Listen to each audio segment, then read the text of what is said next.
Welcome to Crisis in Perception, where we examine the systems shaping our world, one book at a time. Today, we're digging into a book that really pulls back the curtain on the hidden architecture of democratic legitimacy and why its subtle vulnerabilities are something we all really need to understand. All right, so the book is Democracy Awakening by the historian Heather Cox Richardson. And in it, she tackles a problem that's, well, it's kind of hard to see. We're not talking about foreign threats or big, dramatic military coups. No, this is about something sneakier, how a democratic system can actually be captured from the inside by using its own rules against itself. And that really gets to the core premise of the book. We're so often conditioned to think that threats to democracy look like tanks rolling down the street, right? But what Richardson argues is that the more common and maybe even more dangerous threat is much, much more subtle. It's something that happens through what looks like normal stuff, legal channels, political speeches, and even elections. So let's look at this section, Democracy's Hidden Vulnerability, the Threat from Within.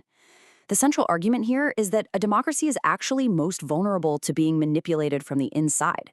It's this whole process where the language of politics and even the way we talk about history are turned into tools to chip away at the very foundations of self-government. And the crazy part? It all happens while everything on the surface looks totally normal. So you might be asking, how does a system like this actually work? Well, the book lays it out. Authoritarian figures often pop up during times when society feels unstable or chaotic, and they don't really offer real solutions. Instead, what they do is deploy this really powerful, repeatable story that a certain dominant group in society has been wronged, that something's been taken from them by the enemy. And language is the key. It's the main tool they use to completely warp everyone's perception of what's real. Okay, next section. The architecture of subversion, how minority rule feels normal.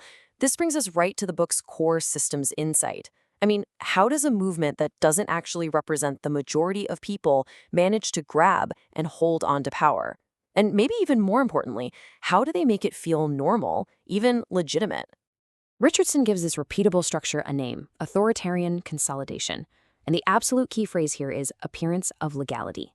See, this isn't about just smashing the rules to bits, not at all. It's about rewriting them, bending them, and using the system's own machinery, its own gears and levers, to funnel power into the hands of a small group.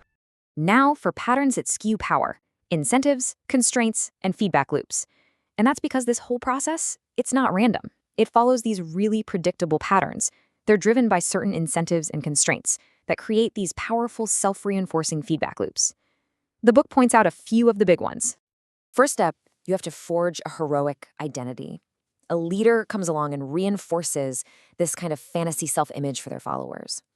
Suddenly, you're not just a voter anymore. Oh no, you're a hero.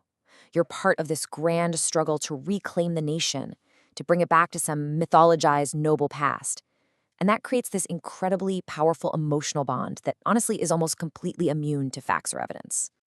And then what happens? Well, you have to delegitimize your opponents. That heroic identity gets even sharper when you frame your political opponents not as, people with different ideas, but as illegitimate enemies who are actively trying to destroy the nation. This creates this nasty feedback loop, this polarization that turns politics from a negotiation into a fight for sheer survival. So once that story is locked in, the movement has every incentive to start messing with the actual mechanics of democracy. The goal becomes about skewing the institutions themselves, the courts, the election laws, the legislatures, to permanently favor their minority group. You're effectively trying to lock the opposition out of the game for good. All right, our next section is titled Redrawing the Map, a metaphor for systemic control. To make all this a bit more tangible, a bit less abstract, Richardson uses a really powerful metaphor that just clarifies this whole process of control beautifully. So I want you to imagine the rules of democracy as a map that everybody has agreed to follow. In a healthy democracy, it's a map with clear, agreed-upon rules and boundaries. Everybody uses the same map to find their way around the political landscape. And sure, the competition can be intense, but it's fundamentally fair. Okay, but here's where the subversion comes in. It's as if one group secretly gets to redraw that map entirely in their favor. They start changing the boundaries, they create little shortcuts for themselves, and they make the paths for their opponents way longer and way more difficult. So even when it looks like everyone is playing by the rules on the map, the game is rigged. the outcome is already tilted in one direction. And this is the crucial point.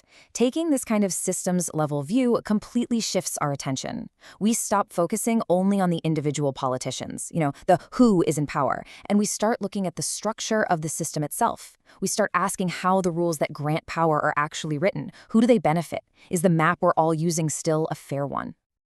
So, what does this book really help us notice? Ultimately, Richardson's work is like a field guide. It helps us see the difference between normal, healthy political competition and actual systemic decay. It makes it crystal clear that the health of a democracy isn't just decided on one Tuesday in November.